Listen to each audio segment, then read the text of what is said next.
Cristianos en la casa de César, por Božidar Marinov. Traducido por Adolfo Soto Martínez y relatado por José Sáez. Cristianos en la casa de César. La Biblia menciona a los creyentes que están al servicio de un estado pagano y ejecutivo, y la Biblia da órdenes específicos a esos creyentes.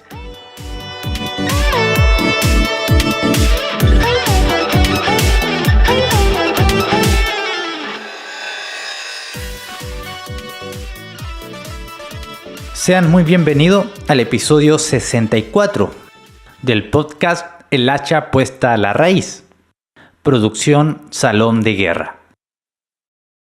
Y durante los próximos 30 minutos trataré de cubrir un tema sobre el que he recibido múltiples preguntas, debido a algunos de los episodios previos de Hacha puesta a la raíz y ciertas enseñanzas que he hecho sobre la naturaleza del gobierno bíblico y la justicia, a saber, el tema del Estado ejecutivo y el Estado judicial.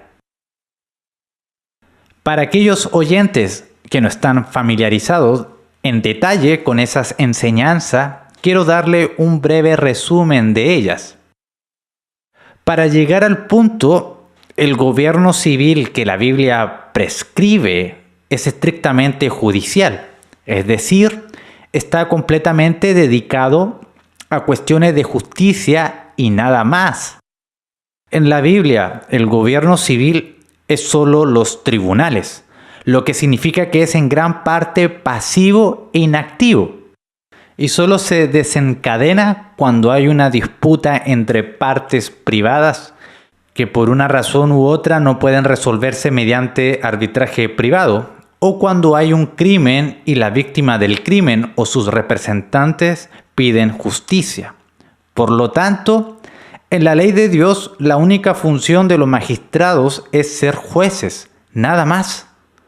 El famoso pasaje de Romanos 13, que los clérigos estatistas modernos usan para justificar cualquier obediencia al Estado y cualquier acción de los burócratas estatales, también respalda esta visión limitada del gobierno.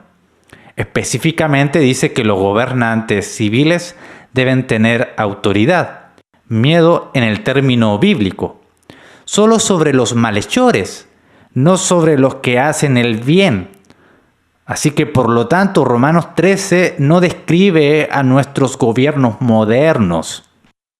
Nuestros gobiernos modernos se describen más bien en Apocalipsis 13 y no en Romanos 13.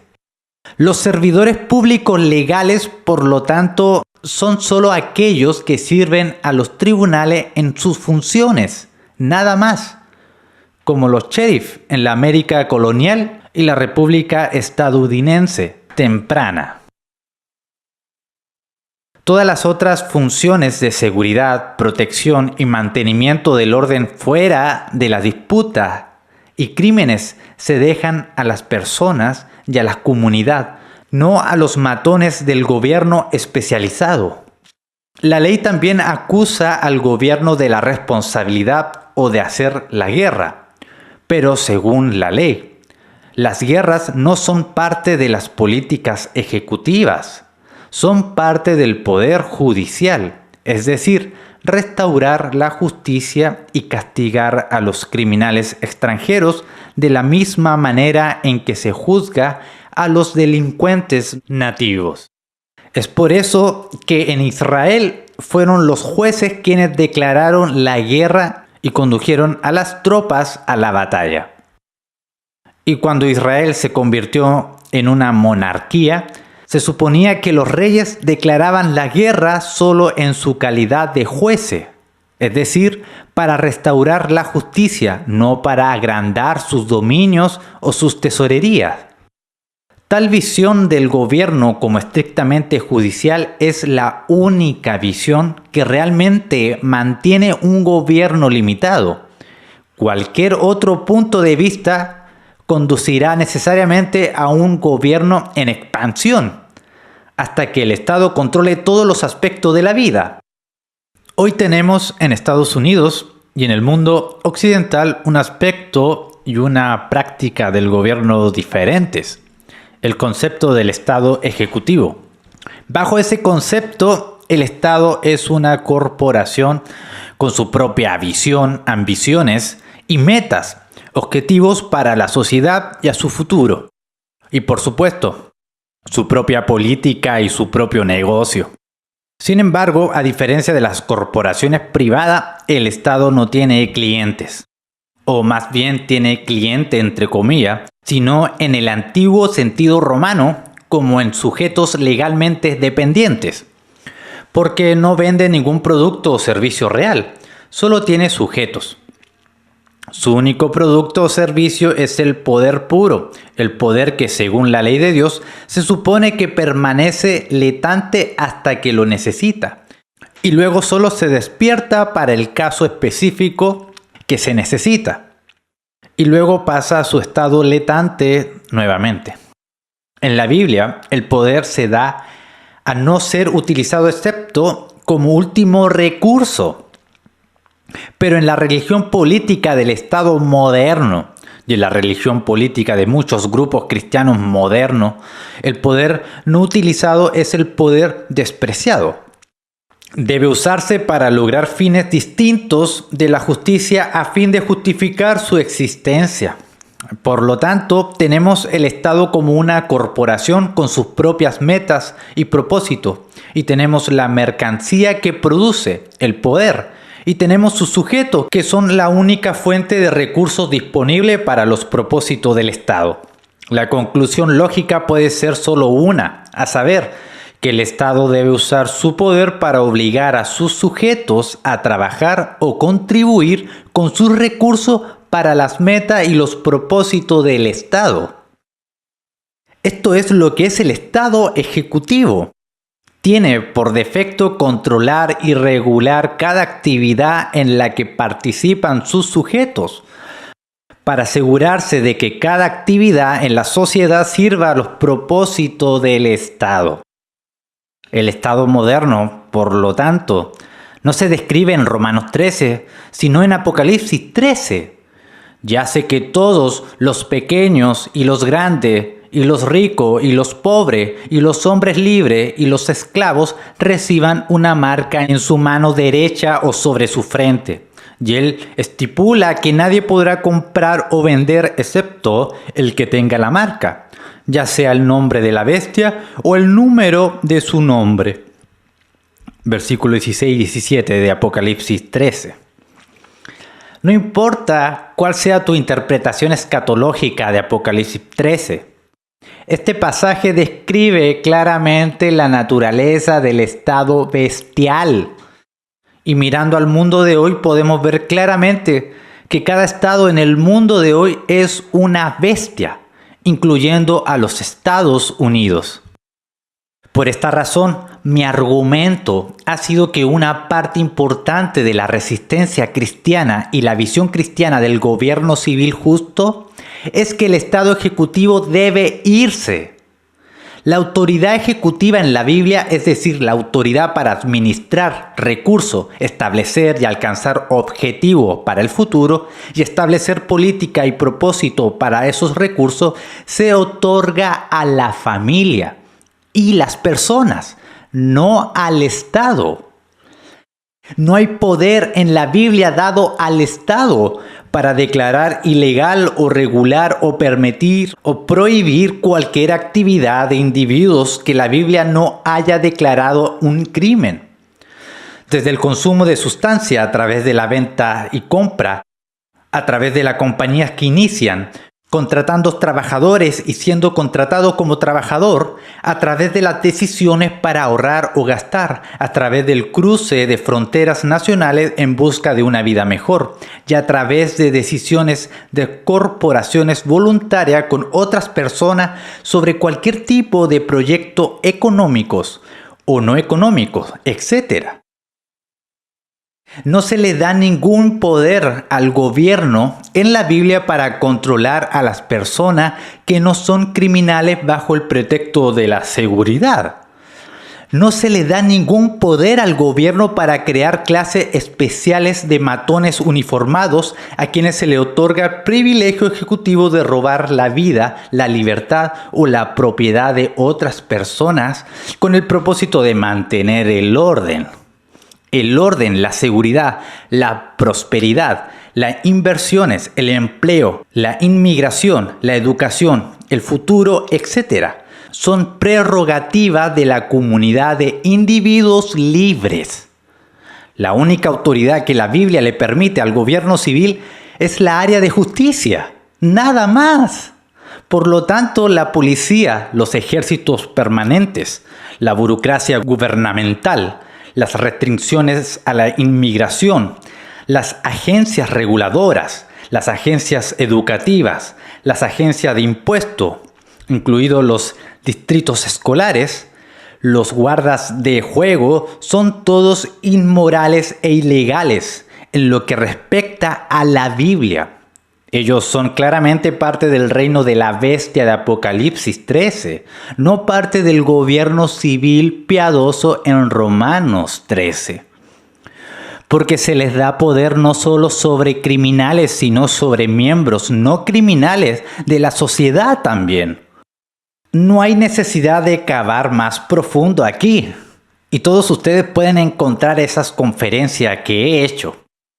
En la conferencia de la libertad a principios de este año y episodios previos de Hacha puesta a la raíz. Mi objetivo hoy no es hablar sobre el mal del Estado Ejecutivo y la visión bíblica del gobierno civil como una judicatura limitada. Quiero hacer una pregunta que me han preguntado muchas veces, especialmente cuando hablo sobre el mal del ejército permanente de la policía, que no es más que un ejecutor del Estado Ejecutivo, y especialmente un recaudador de ingresos, o se puede llamar como un estafador o un bagman para el Estado Ejecutivo. La pregunta es esta: ¿qué le decimos a esas personas que trabajan para la policía, pero que no están en sus corazones y conductas personales o incluso en sus conciencias corruptas? La policía es una institución malvada y antibíblica, que puede derivar mucho de la Biblia, dado que no hay un mandamiento en la ley de Dios para una institución de privilegio ejecutivo especiales encargada de controlar a la población general para los fines de la élite. Al contrario de lo que la mayoría de la gente cree, los policías no pasan la mayor parte de su tiempo combatiendo el crimen. Solo menos del 10% del trabajo de los policías se dedica a eso. El resto de su trabajo de recaudación de ingreso de una forma u otra, como señaló un autor. Si dos personas comienzan a pelear con cuchillo, es probable que los policías nunca aparezcan para detener la pelea, sino solo que se atrevan a conducir por la carretera sin una placa de registro o vendan burrito en la calle sin licencia. Apuesten a menos de una hora y serás asediado por varios autos de policías y docentes de policía, amenazándote con todo tipo de consecuencia y escribiéndote multas por cientos de dólares de multas. Pero en esa institución malvada aún hay personas que han entrado porque fueron engañadas sobre la naturaleza de esta institución. Y algunos de ellos profesan ser cristianos. Y algunos de ellos aún creen en la institución está bien. Solo necesitan ser reformada o incluso redimida. ¿Qué le decimos a estas personas que hagan? Y la policía no son los únicos. Tenemos trabajadores y maestros de escuelas gubernamentales que son buenas personas atrapadas en medio de decisiones tomadas por ignorancia. Tenemos buenas personas trabajando para agencias reguladoras o impositivas. Incluso tenemos también personas trabajando para políticos corruptos o jueces o abogados públicos. Y deberíamos mencionar al ejército permanente de los militares, algo que tanto la ley de Dios como nuestra tradición histórica estadounidense claramente prohíben. Y tenemos cientos de miles de hombres y mujeres cristianos engañados por toda la propaganda militarista, tan preciada por la parte conservadora de la población socialista de Estados Unidos. ¿Qué hacemos? Le decimos a todas estas personas, una vez que abrimos nuestros ojos y sus ojos a la idolatría masiva del Estado ejecutivo que tenemos en medio, a la máquina política de la bestia en Apocalipsis 13, ¿les decimos que se vayan? ¿Les decimos que está bien quedarse donde están y obedecer órdenes?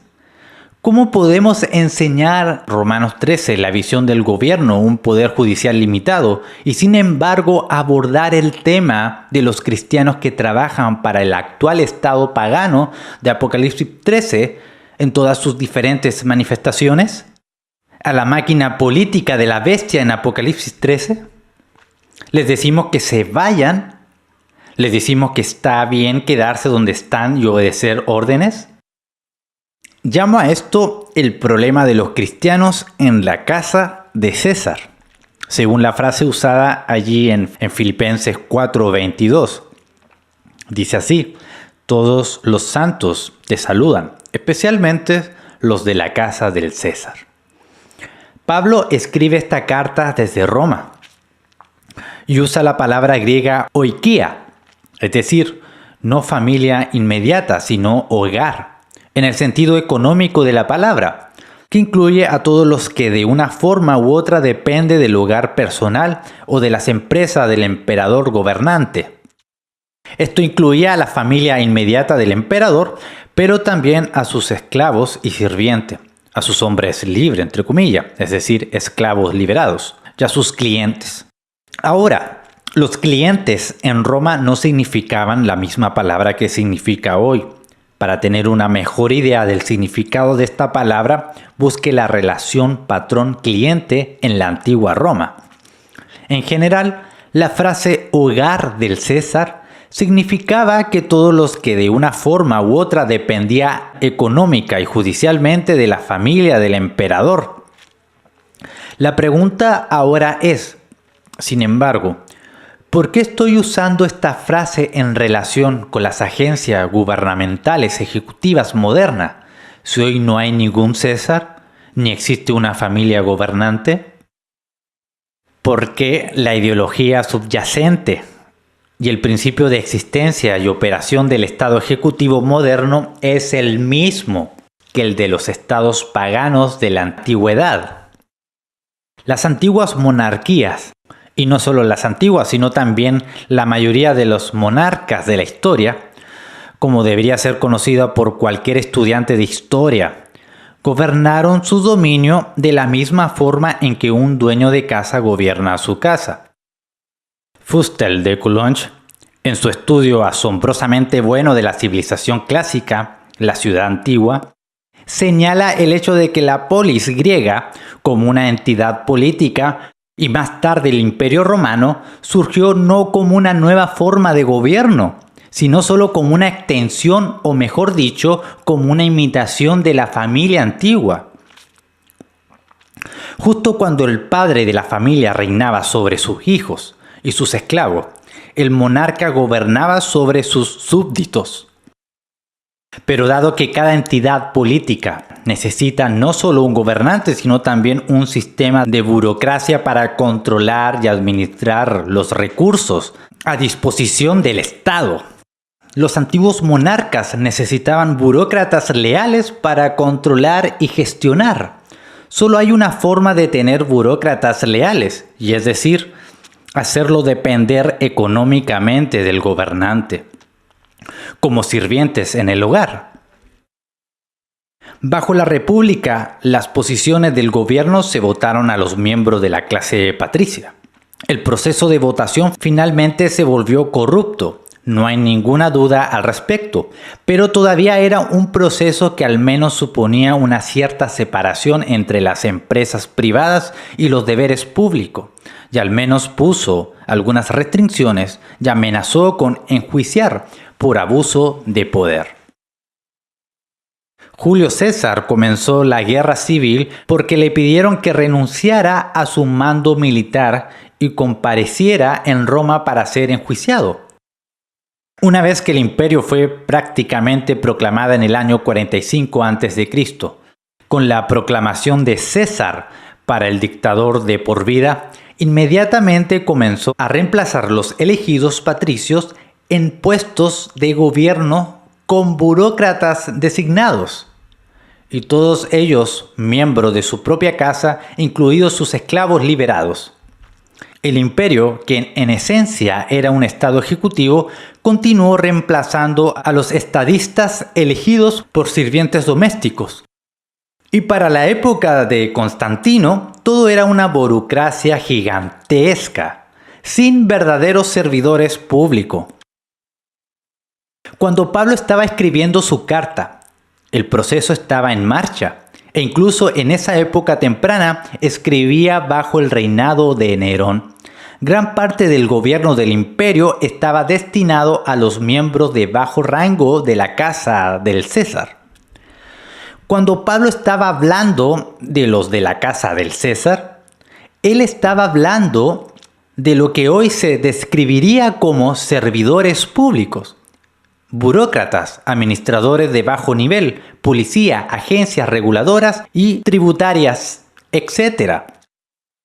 Estas eran personas que debían su economía, supervivencia a su lealtad a las personas en el poder. No tenían otros medios para ganarse la vida o prosperar. Confiaron en el poder de su amo para robarle al resto de la población el dinero ganado con tanto esfuerzo y luego distribuir parte de él en su propio hogar. Y esa es exactamente la forma en que opera el Estado ejecutivo hoy. Tiene su propio hogar, su propio ejército de personas que dependen económicamente de él. Una burocracia que sobrevive y prospera con el poder del Estado ejecutivo para robarle a la población trabajadora una parte de sus ingresos o ganancias y el poder de distribuir parte de ella entre sus propios sirvientes. César no existe hoy en día, pero el principio de convertir al Estado en un hogar familiar que gobierna a la familia de la tierra todavía está aquí con nosotros. En los últimos años, al hablar sobre el concepto del Estado judicial bíblico y el mal del Estado ejecutivo moderno, me he enfrentado al desafío lógico. Si sabemos que el Estado ejecutivo moderno es malo, que es solo una versión moderna de los antiguos estados paganos, deberíamos decirle a esos cristianos, y no solo a los cristianos que les sirven y forman parte de su hogar, que renuncien a sus trabajos. Acéptalo. No pueden haber policías buenos o buenos recaudadores de impuestos o buenos maestros de escuelas públicas o empleados de gobiernos públicos o buenos militares para el caso, dado que la Biblia no permite ejércitos permanentes y además el ejército estadounidense está involucrado en tantas guerras injustas en todo el mundo. ¿Por qué les diríamos a esas personas, especialmente si son cristianos, que permanezcan donde están, en lugar de decirle que se vayan y que no sirvan a la bestia? Al ver que nunca hice esa llamada, algunos de mis amigos que insisten en que un cristiano debe ser constante y no trabajar para ninguna agencia gubernamental ejecutiva estaban bastante exasperados y desconcertados por mi posición. ¿Cómo es que usted, quien de todas las personas es el más vehemente crítico del Estado ejecutivo, no cree que es lógico y necesario pedir un éxodo? De hecho, también he dicho varias veces que puede ser conveniente para los cristianos que están en estas agencias permanecer allí el mayor tiempo posible. ¿Por qué eso? Por supuesto, la razón más obvia, aunque no la más fuerte, es la impracticabilidad de tal consejo, o más bien la imposibilidad de aplicarlo sistemáticamente en todos los ámbitos.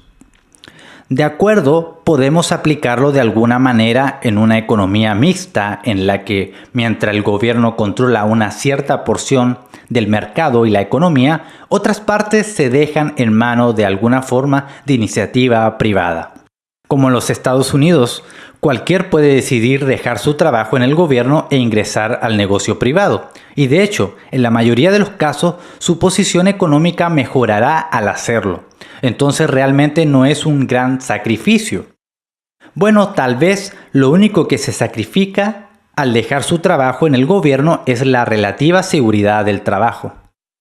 Pero, ¿qué hacemos con los cristianos en estados totalitarios donde toda la economía y el mercado no son simplemente controlados, sino propiedad por el Estado y utilizados por sus fines? En Europa del Este, antes de 1989, simplemente no había mercado, economía ni emprendimiento fuera del Estado. Cualquier trabajo que una persona pueda tomar tiene que estar trabajando para el Estado de una forma u otra y por lo tanto producir valor para el Estado. Ahora, ¿qué valor tenía eso? Es una cuestión diferente. Sea lo que uno quería hacer o nació para hacer, un ingeniero, un trabajador agrícola, un maestro, un contador, tenía que trabajar para el Estado. La única alternativa era abandonar completamente la sociedad y encontrar un lugar remoto donde uno pudiera sobrevivir sin la sociedad. Eso es lo que hizo la familia rusa de Likov en 1936. Los antiguos creyentes, siendo perseguidos por las autoridades comunistas, se retiraron con sus 2 hijos más pequeños a las profundidades de la taiga siberiana y se establecieron en un lugar nunca antes visitado por ningún ser humano, incluidas las tribus locales.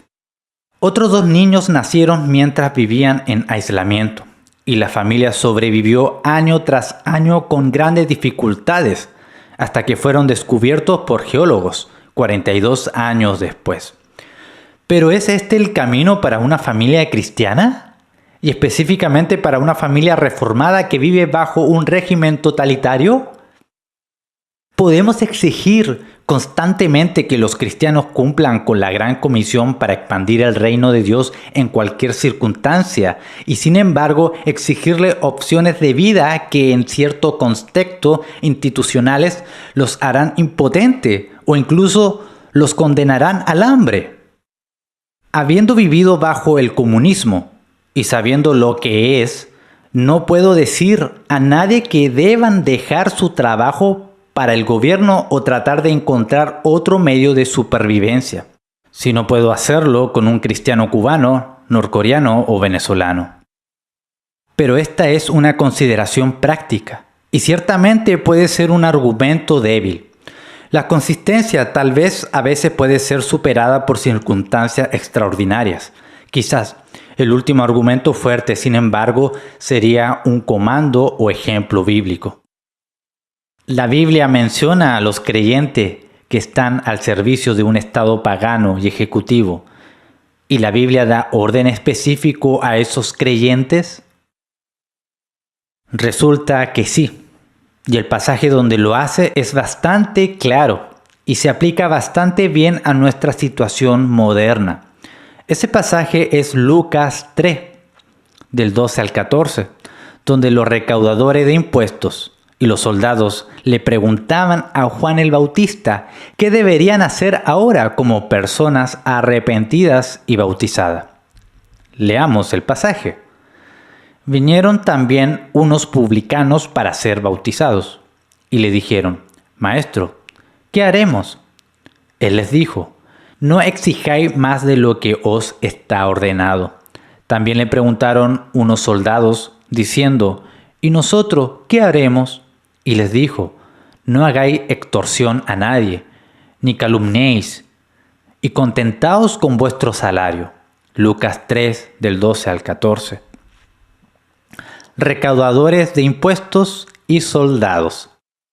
No sé cuánto puede ir peor.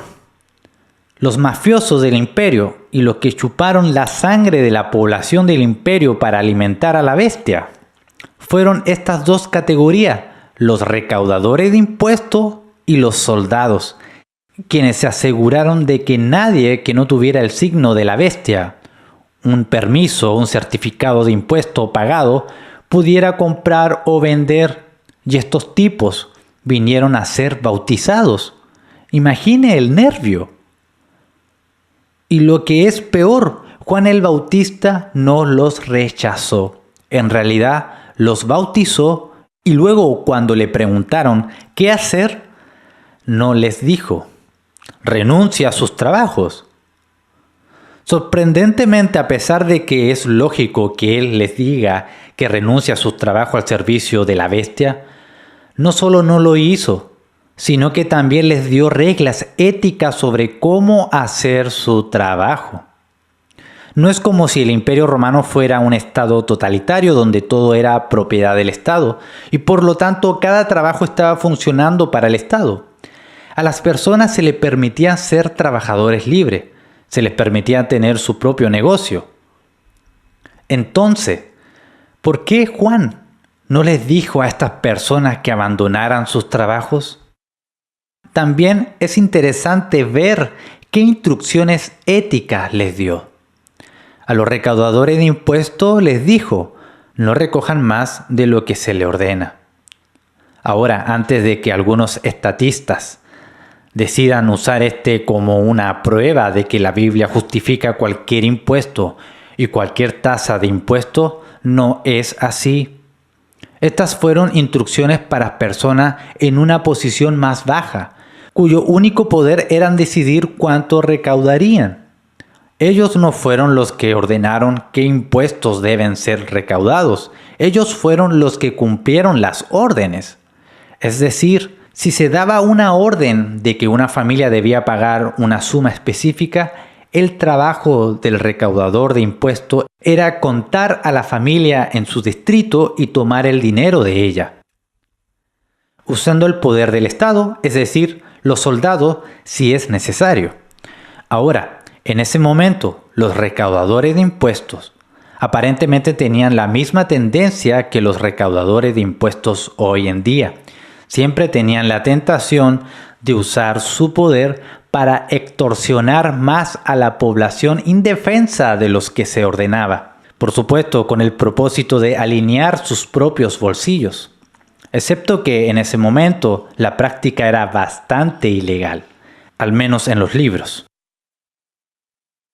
Pero dado que no había un órgano regulador para controlar a los recaudadores de impuestos, no les quedaba más remedio que extorsionar tanto como pudieran y embolsarse la diferencia.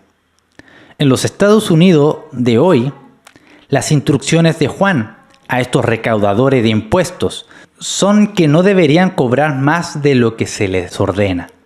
Es decir, se supone que no deben enriquecerse mientras cumplen las órdenes de su soberano, el Estado pagano. Pero estas son personas que acaban de bautizarse y son creyentes. ¿Cómo podemos interpretar las palabras de Juan?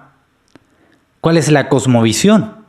Es decir, ¿era un ejército permanente encargado de la tarea de reprimir a la población a favor de la élite gobernante en Roma? Naturalmente, como cualquier ejército permanente del interior, también se le encargó la tarea de ayudar a los recaudadores de impuestos en sus trabajos.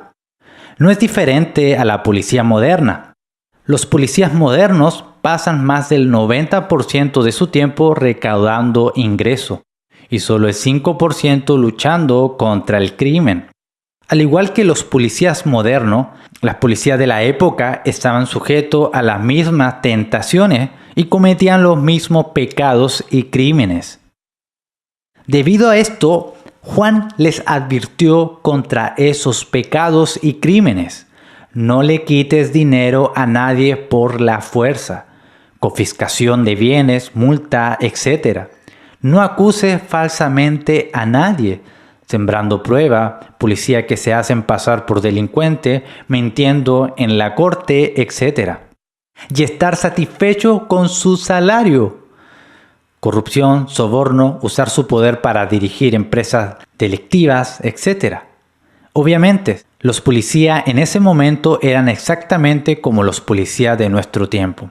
Y sin embargo, todo lo que Juan les dijo fue que se abstuvieran de abusar del poder, llevando estas prácticas criminales y pecaminosas específicas, pero nunca les dijo que abandonaran sus trabajos. Y la pregunta es, ¿por qué? Este claro ejemplo ha sido lo que me hace declarar que, dado que la policía y otras instituciones ejecutivas del gobierno son, por la naturaleza de sus funciones, ilegítimas bíblicamente, entonces los cristianos que trabajen en ella deben renunciar a su trabajo.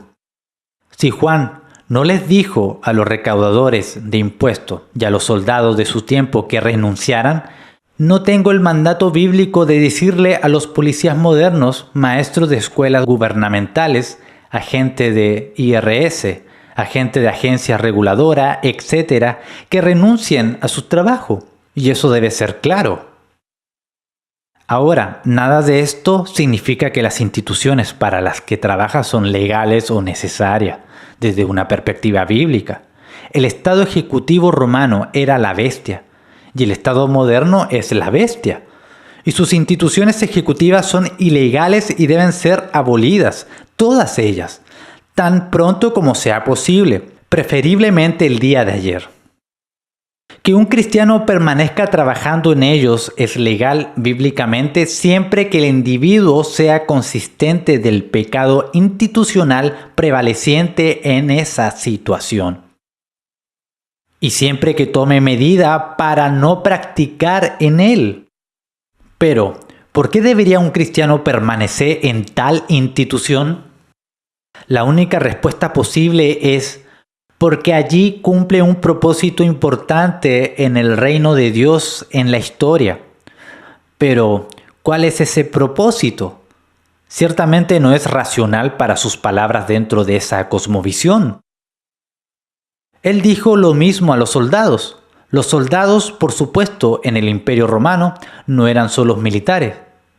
También cumplieron el papel de la policía moderna, perpetuar la institución. Perpetuar una institución pagana nunca puede ser el propósito de un cristiano. Pero, ¿qué es y dónde en la Biblia podemos encontrar tales respuestas? La respuesta se encuentra en la persona y el ministerio de José. José, quien fue elevado a la posición de gobernante más importante en el reino de Egipto después del faraón. Y desde ese reino, en ese momento era el reino más poderoso del mundo. Se convirtió en el hombre más poderoso vivo. Logró todo esto mientras servía a un imperio pagano. En su tiempo era tan pagano como lo era siglos después, cuando los israelitas fueron esclavizados por él. Sirvió abiertamente dioses falsos. Hacía abiertamente la brujería y el ocultismo su política de gobierno. Fue para todos los propósitos prácticos un estado pagano, sin alguna vez ha habido uno. Y sin embargo, José sirvió ese estado y el servicio de José a ese estado pagano se considera uno de los más altos ejemplos de servicio de Dios en la Biblia. Ahora, antes de saltar a conclusiones incorrectas, déjeme explicarte algo. Algunos autores modernos de la Reforma han tomado el ejemplo de José para postular cierta legitimidad al Estado socialista moderno. Ver si José era el hombre más poderoso en un Estado socialista. Entonces no hay nada malo con el estatismo y el socialismo en nuestros días modernos. Esta interpretación omite el hecho de que, a diferencia del Estado socialista moderno, José no usó su poder para forzar una nacionalización de la economía de Egipto. Todo lo que José usó fue su habilidad profética y su genio económico. El pueblo de Egipto no fue forzado a entregar sus propiedades, ni el aparato militar o policial de Egipto solía confiscar las propiedades privadas. Voluntariamente entregaron todo lo que tenían. Génesis 47. Durante los 7 años de abundancia, cuando la tierra tenía un excedente de alimentos, José reunió 1/5 de la comida, presumiblemente el excedente de esos años. La gente de Egipto tuvo la oportunidad también de almacenar comida para él y su familia, aprendiendo el ejemplo de José, pero ninguno de ellos lo hizo. Cuando llegaron los años de inanición, se vieron obligados a vender todo lo que tenían a José para obtener comida de él. El poder de José y el poder de su maestro, el faraón, creció no por una fuerza superior, sino por una razón económica superior. Por lo tanto, José no tiene nada que ver con los estados socialistas modernos. Se vieron obligados a vender todo lo que tenían a José para obtener comida de él, y sin embargo, sirvió en un estado pagano. ¿Cuál fue el propósito del reino de Dios de ese servicio? Estaba trayendo la redención temporal a un lugar de mal en la historia. El estado egipcio era un estado pagano. También era el estado más poderoso de la época y su poder estaba alimentando por su control de la tierra más fértil de la época, el valle y el delta del Nilo. La tierra prometida estaba situada muy cerca de ese estado pagano. El estado pagano en sí mismo no siempre fue un vecino confiable. Recuerde que Sara fue quitada de Abraham por el rey de Egipto en Génesis 12. Más tarde, cuando el faraón subió al trono y no recordó a José, el estado esclavizó a poblaciones enteras. Todo esto sucedió en tiempos de relativa seguridad y prosperidad y paz. Imagine lo que hubiera sucedido durante los 7 años de hambre, si tal estado pagano se enfrentara con el problema de la población inquieta por la hambruna y la presión de otras naciones por la misma razón. El resultado hubiera sido devastador. En lugares como China o la India, un simple cambio de dinastía o una lucha interna ha llevado a millones de personas a ser sacrificadas. En Egipto no habría evitado un destino similar si hubiera entrado en el periodo de hambre sin una preparación económica adecuada. José, en este caso, no estaba sirviendo al estado pagano, sino al reino de Dios a través del estado pagano. Estaba trayendo la redención temporal en un lugar de mal. Fue temporal. Dios nunca diseñó apoderarse de Egipto a través de José. Él solo diseñó traer redención temporal a Egipto hasta que su pueblo estuviera a salvo. Nada más. Sin servicio al estado pagano. Sin legitimidad para el socialismo. Sin legitimidad para el Estado Ejecutivo y sus instituciones brutales. El único propósito era traer la redención temporal a un lugar que sin esa redención se hubiera convertido en un infierno en la tierra. Lo mismo ocurrió con Naamán, el general sirio que prestó servicio bajo el rey Ben-Hadad de Siria. Se hizo creyente después de haber sido bautizado de alguna manera por el profeta Eliseo en 2 Reyes 5:15. Eliseo, sin embargo, no le dijo que dejara su posición del más alto general de un rey pagano. De hecho, Naamán incluso le dijo a Eliseo que entraría regularmente en el templo de Rimón, una deidad siria, debido a sus obligaciones con su rey, pero que su reverencia ante la estatua de Rimón no sería por la adoración al Rimón. Eliseo no vio un problema con este arreglo e incluso lo envió con un lech shalom, un saludo reservado solo para aquellos en el pacto. ¿Por qué fue esto?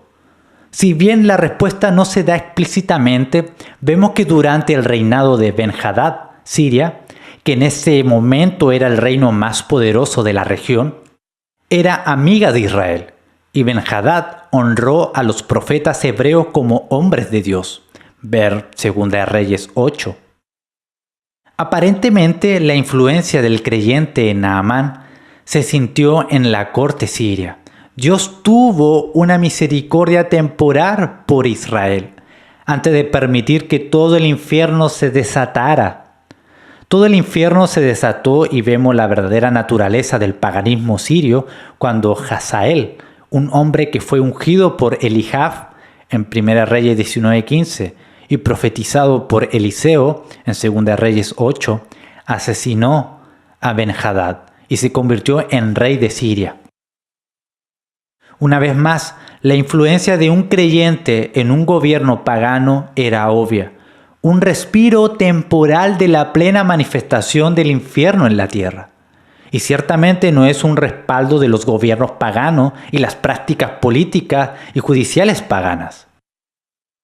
Hay otro ejemplo en la Biblia y en la historia de la Iglesia también, pero estos dos deberían ser suficientes para nuestro propósito aquí. Lo que es importante para nosotros entender es esto.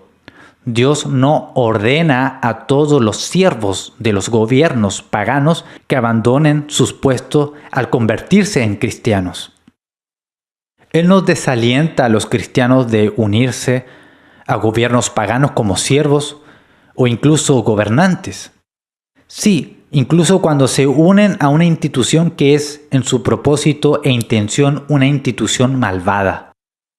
La única advertencia para un cristiano que se une a dicha institución es que debe unirse a ella con la intención clara y la visión de servir como una redención temporal en un lugar o institución destinada a ser abolida, porque no es nada menos que el infierno en la tierra. Él debe estar allí como Jesús, que predicó a los espíritus en prisión.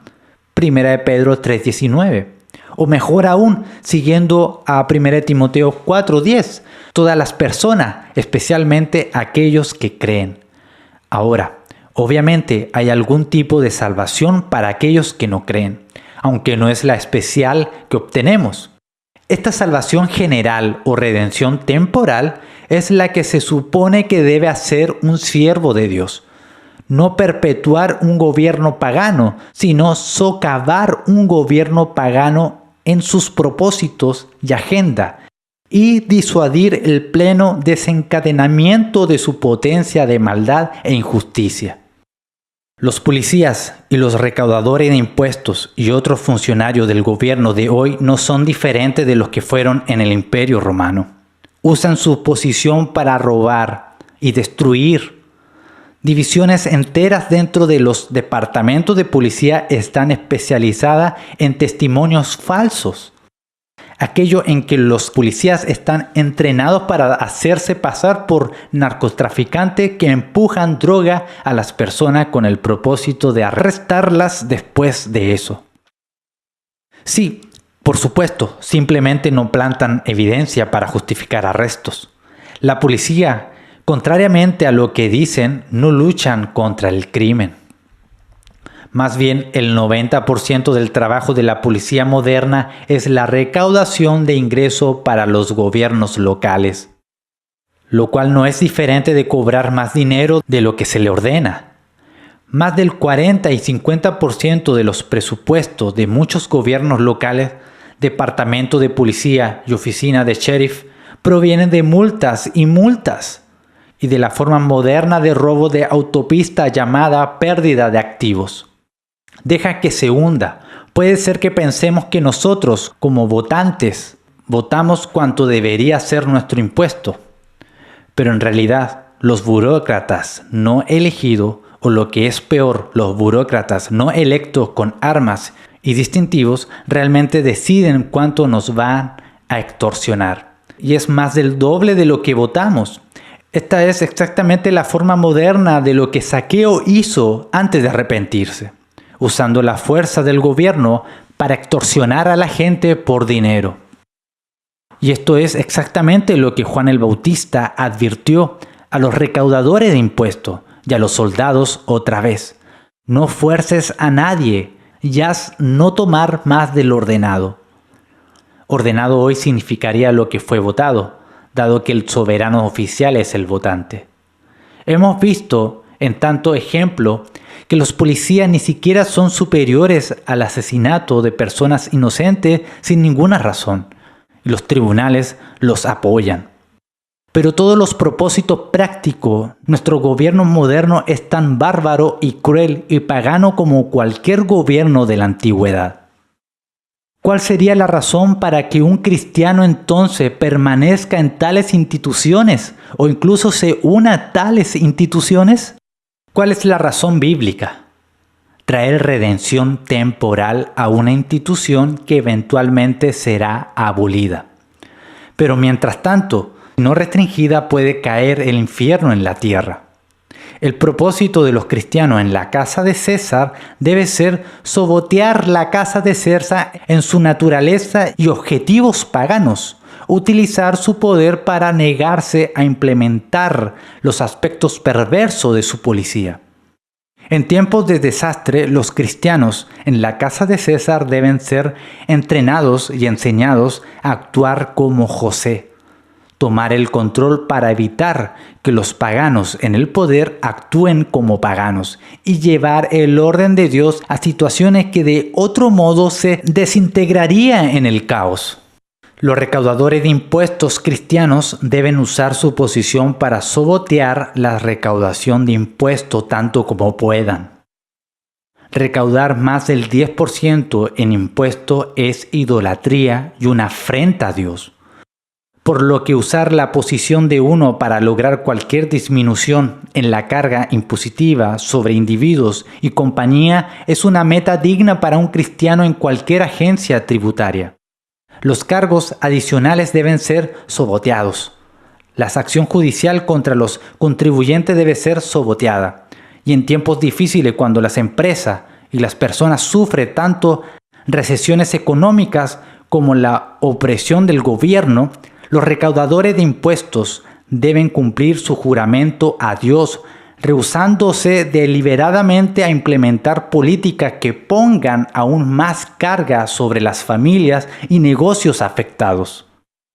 Y cuando un recaudador de impuestos va a la corte, todas las reglas del libro deben usarse para justificar que quede más dinero en las manos y las cuentas bancarias de los contribuyentes. El consejo a la policía debería ser similar: sabotear los aspectos injustos y perverso del trabajo de la policía. Lo primero y más importante es negarse a ser un recaudador de ingreso para el gobierno. La recaudación de ingreso no se menciona en ninguno de los juramentos que toman los agentes de policía. Por lo tanto, no hay violación de juramento si un policía se niega, abiertamente o encubiertamente, a ser un recaudador de ingreso. Además, la práctica de la cuota de ingreso o boletos es ilegal, por lo que ningún oficial de policía está bajo presión o obligación de emitir boletos o cobrar multas. El principio de un agente de la policía cristiana debe ser el siguiente: si los burócratas quieren recaudar dinero, pueden abandonar sus oficinas e ir a cobrarlos. No lo estoy haciendo por ellos.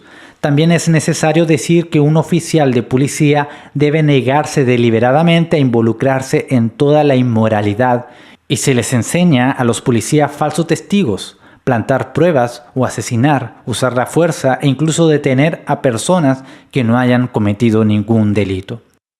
La única función bíblicamente legítima de un oficial de policía es ser un agente de los tribunales, es decir, cumplir las órdenes judiciales y ejecutar órdenes judiciales. Nada más. Por supuesto, en caso de que un policía se encuentre en una situación en la que se cometa un delito, y tales situaciones son notoriamente raras, está obligado a actuar para detener al delincuente. Pero de nuevo, este no es un trabajo policial específico, es el deber y privilegio de cualquier individuo. En la corte, un agente de policía debe negarse a declarar contra personas que no hayan cometido un delito de acuerdo con la ley de Dios, incluso si las leyes de los hombres dicen que han cometido un crimen. En todo lo que hace la policía en estos días, un oficial de policía cristiana debe sabotear el trabajo de su propia agencia permaneciendo fiel a la ley bíblica y también siendo un servidor de la única institución que es bíblicamente legítima, es decir, los tribunales. Lo mismo aplica a maestros de escuelas gubernamentales, burócratas en agencias reguladoras, empleados de ejércitos permanentes federales como el ejército, el BLM, las agencias de inmigración, etc. Todas estas agencias ejecutivas fueron creadas para imponer la voluntad del Estado pagano y así crear un infierno en la tierra. Un cristiano que trabaje para ellos debe esforzarse por traer redención temporal a esos lugares. Primero, saboteando los aspectos antibíblicos de su trabajo. Y segundo, llevando el orden de Dios a situaciones que de otro modo se deteriorarían en caos. Llevar el orden de Dios y sabotear el desorden de Satanás es el propósito de alianza del trabajo de un cristiano en la casa de César. Si un empleado de gobierno cristiano no puede hacer estas cosas o siente que no es lo suficientemente fuerte como para tratar con la oposición, debe irse. Vivir y trabajar donde el trono de Satanás no es un trabajo para todos. Es un trabajo legítimo en la historia antes del juicio final. Pero no es un trabajo fácil y ciertamente no para todos.